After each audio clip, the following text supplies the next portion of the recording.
नमस्कार प्रिय बंधुओं, आप सभी का हमारे YouTube चैनल में बहुत बहुत स्वागत है। बंधुओं, आज के इस वीडियो में आप श्रवण करेंगे श्रावण मास के शुक्ल पक्ष के भौम प्रदोष मंगल प्रदोष व्रत की पवित्र पावनी कथा।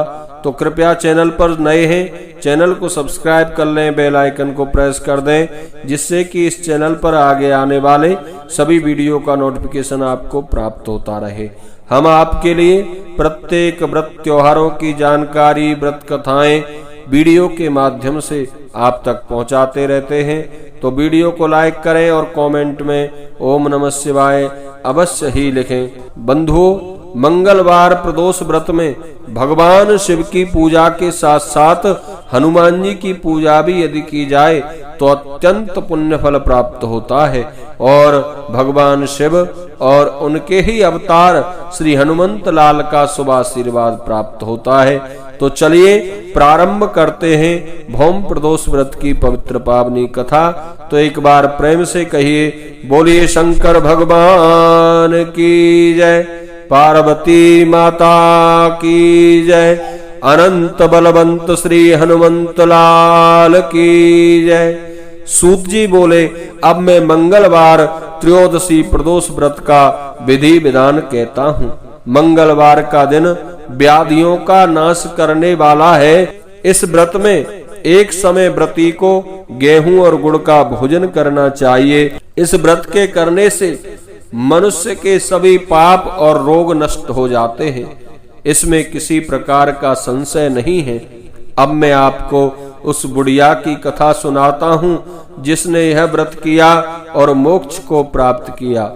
श्री सूत जी कहते हैं, ऋषियों, अत्यंत प्राचीन काल की घटना है।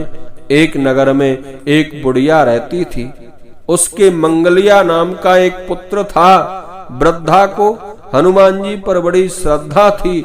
वह प्रत्येक मंगलवार को श्री हनुमंत लाल की पूजा, उनका व्रत यथाविधि रखती थी, उनका भोग लगाती थी।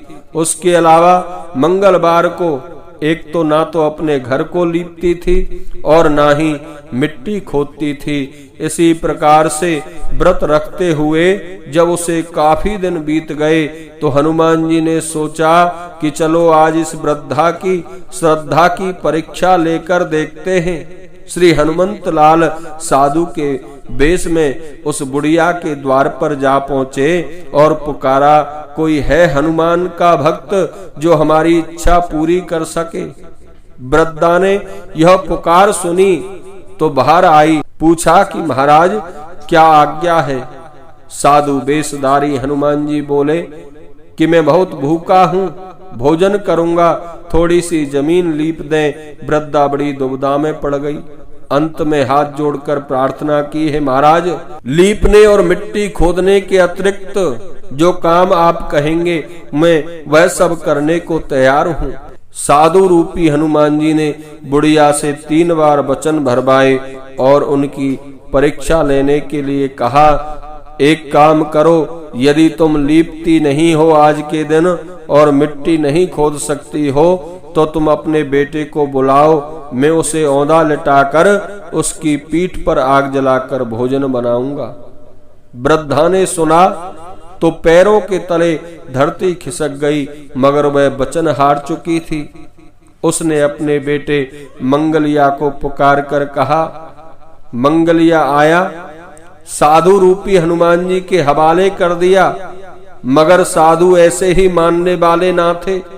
उन्होंने वृद्धा के हाथों से ही मंगलिया को औंधा लिटाकर उसकी पीठ पर आग जलवाई।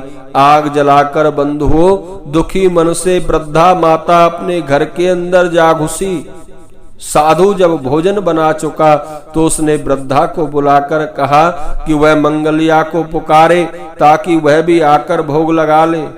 वृद्धा आंखों में आंसू भरकर कहने लगी कि अब उसका नाम लेकर मेरे हृदय को और दुख ना पहुंचाओ। लेकिन साधु महाराज ना माने तो वृद्धा को भोजन के लिए मंगलिया को पुकारना पड़ा।